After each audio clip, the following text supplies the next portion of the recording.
Bonjour, c'est Raphaël Pérez, votre coach en santé naturelle. 15e jour de mon défi, une vidéo par jour pendant 2 mois. Je suis au quart du parcours et je vous remercie d'être de plus en plus nombreux à regarder ces vidéos et à interagir en laissant vos commentaires. Aujourd'hui, je vais vous parler des allergies et de comment agir pour réduire le problème d'allergie, en agissant réellement sur la cause du problème. Qu'est-ce qu'une allergie tout d'abord? Une allergie, c'est un état d'hypersensibilité, une réaction en tout cas d'hypersensibilité de l'organisme vis-à-vis d'un allergène, d'une substance extérieure, qui est souvent considérée comme un agresseur. Le plus souvent, on traite ces situations d'allergie avec des médicaments ou des soins qui visent à désensibiliser la personne. Mais le plus souvent, l'objectif n'est pas d'agir sur la cause. On rend l'organisme moins sensible. Qu'est-ce que cela signifie? Ça veut dire concrètement que le corps qui est allergique envoie un signal d'alarme. La situation devient problématique. Et là, que fait-on? On bloque ce signal d'alarme, ou en tout cas, on l'étouffe, on l'atténue. C'est un peu comme si vous deviez dire quelque chose d'important, vous exprimer sur quelque chose de très important, et qu'on vous bâillonne. Ou alors que vous avez besoin de bouger, et que c'est terriblement important pour vous de bouger, et qu'on vous attache. C'est la même chose. On attache l'organisme, on l'étouffe, on l'empêche de s'exprimer. Alors dans cette vidéo, je vais vous présenter 4 choses pour agir sur les allergies. Et il faut savoir que les allergies prennent naissance principalement sur 2 zones de l'organisme. La partie bronchopulmonaire et la partie intestinale. Ce sont 2 zones de l'organisme qui sont en grande interaction avec l'extérieur. Et lorsque ces zones sont inflammées, le système immunitaire intervient de manière très importante. Et lorsque la situation devient vraiment problématique, l'organisme déclenche une réaction d'hypersensibilité, une réaction allergique. Et je dis bien c'est l'organisme qui déclenche, ce n'est pas quelque chose qui arrive par hasard. Pour mieux comprendre cette situation, ça fait quand même en France 22 millions de personnes, à peu près 20-22 millions de personnes qui sont concernées en France. 600 millions de personnes dans le monde. Et la répartition des allergies dans le monde n'est pas homogène. Les pays industrialisés ont tendance à être plus concernés que les autres pays. Et il faut savoir que rien que pour la France, le nombre de personnes allergiques a été multiplié à peu près par 3 en 30 ans. Ce qui est énorme. Et ce qui montre également l'influence de notre environnement de vie, de notre hygiène de vie. Et donc nous allons pouvoir agir dessus, agir sur les causes. Alors 4 causes principales que je vais aborder aujourd'hui. La pollution, le stress, l'alimentation et le jeûne. La première cause, c'est la pollution. La pollution va provoquer l'inflammation des bronches et donc provoquer une exacerbation, une sensibilité plus importante, on va dire, vis-à-vis d'agents extérieurs comme des pollens. Mais on peut voir également des réactions de type asthmatique avec cette inflammation des bronches et des poumons. L'idéal, bien sûr, ce serait de réduire considérablement cette exposition. Mais pouvez-vous le faire? C'est une chose très compliquée car cela demande de changer d'environnement de vie. Pouvez-vous le faire?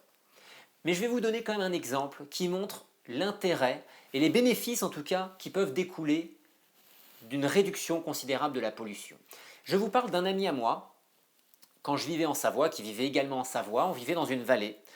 Et en bas de la vallée, il y avait de la pollution, c'était très pollué parce qu'il y avait beaucoup de camions et des usines. Il était devenu allergique, ça faisait 3 ans qu'il était allergique. Et il a changé de travail. Au lieu de travailler dans la vallée, il a travaillé en station. Quelques mois après, il a déménagé. Pas en station, mais à une altitude intermédiaire entre lui, son travail et le travail de sa femme. Donc il était à 900 mètres, 1000 mètres d'altitude. En quelques mois, il s'est retrouvé d'une exposition pratiquement 24 heures sur 24 dans la pollution à une exposition très faible en pollution puisqu'il était en altitude. Donc en tout cas, il n'y avait plus la pollution atmosphérique liée aux camions et aux usines.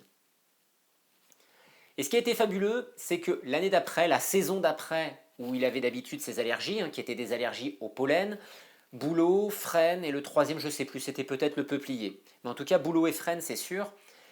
Et donc, quand il est arrivé dans cette période où normalement il est allergique, d'un seul coup, il a été assez surpris de voir que d'autres personnes autour de lui étaient allergiques, et lui ne l'était plus.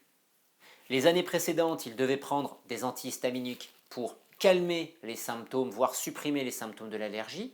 Cette année, il n'en avait pas eu besoin. C'était assez fabuleux pour lui. On en a discuté, je lui ai dit que là, bah oui, il n'était plus du tout exposé à la pollution. Et il a pris conscience à ce moment-là qu'en fait ce n'était pas le pollen qui l'avait agressé, ce n'était pas le pollen qui posait un problème dans sa situation. C'était la pollution. La pollution était la cause du problème, en tout cas une cause importante.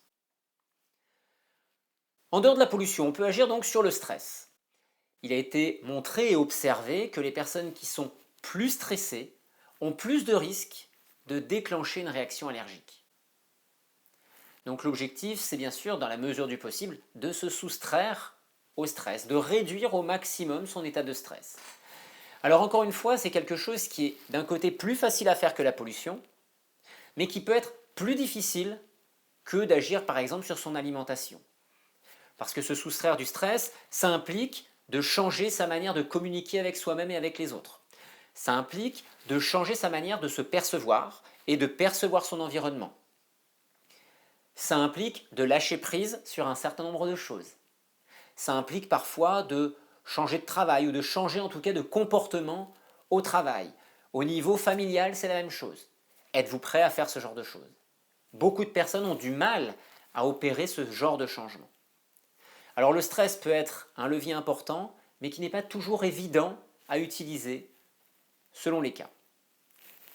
Maintenant, nous allons rentrer dans les deux situations où on peut le plus agir.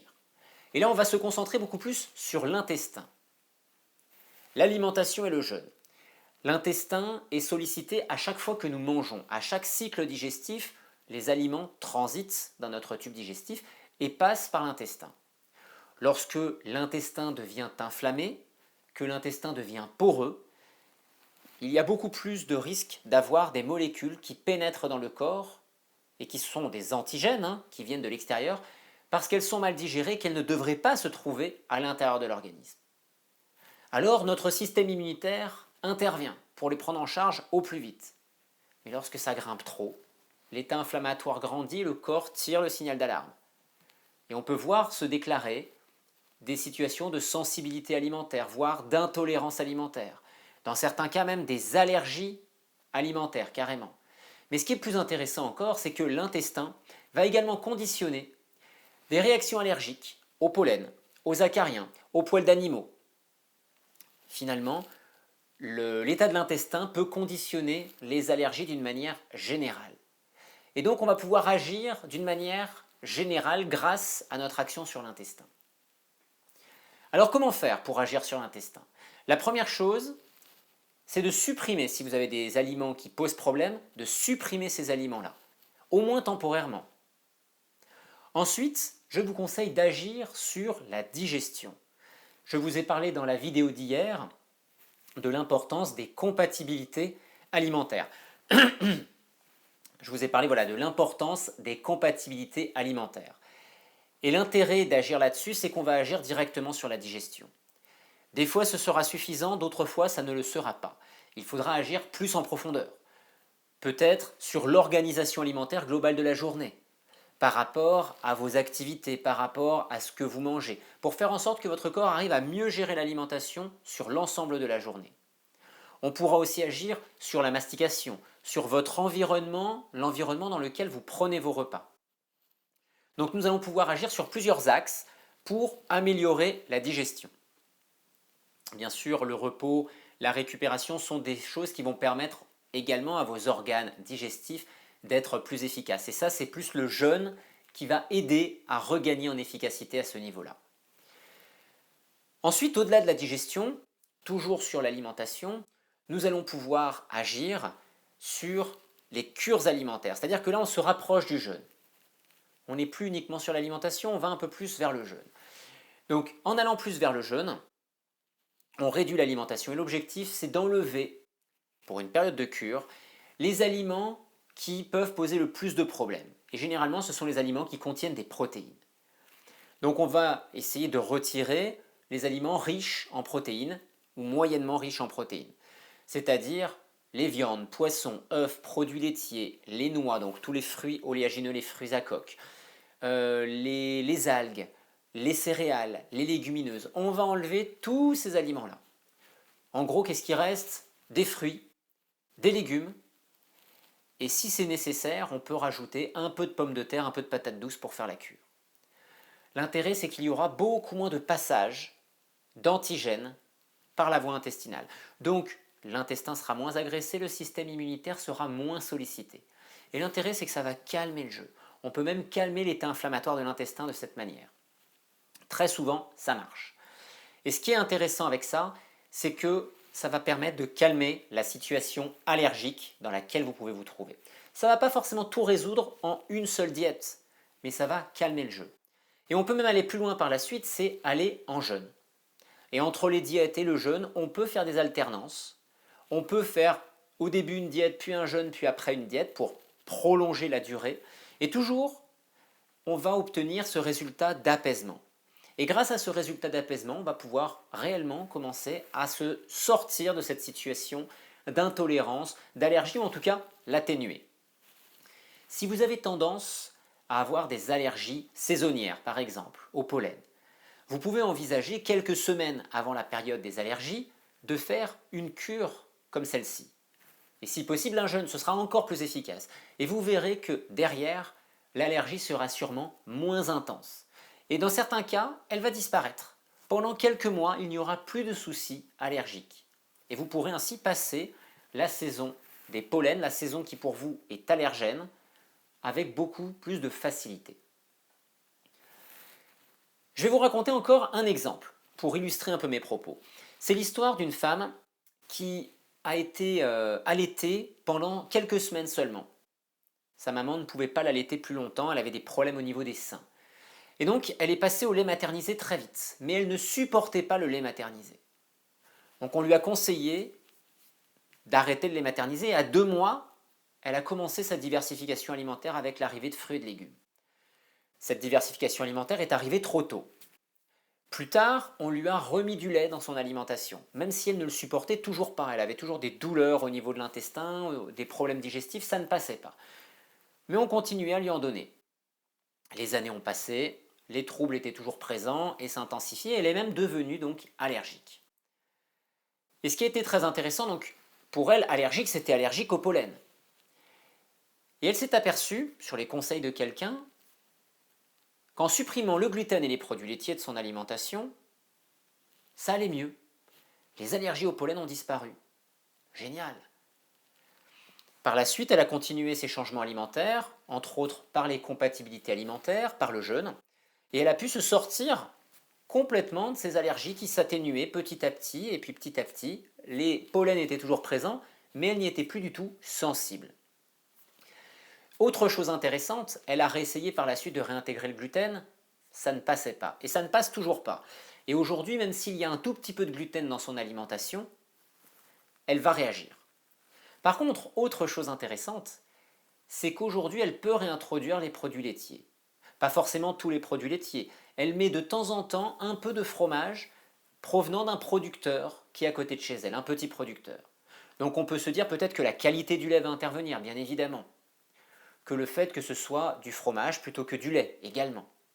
Mais toujours est-il que aujourd'hui, elle le tolère. Par contre, elle n'en consomme pas beaucoup. Donc la fréquence va également intervenir.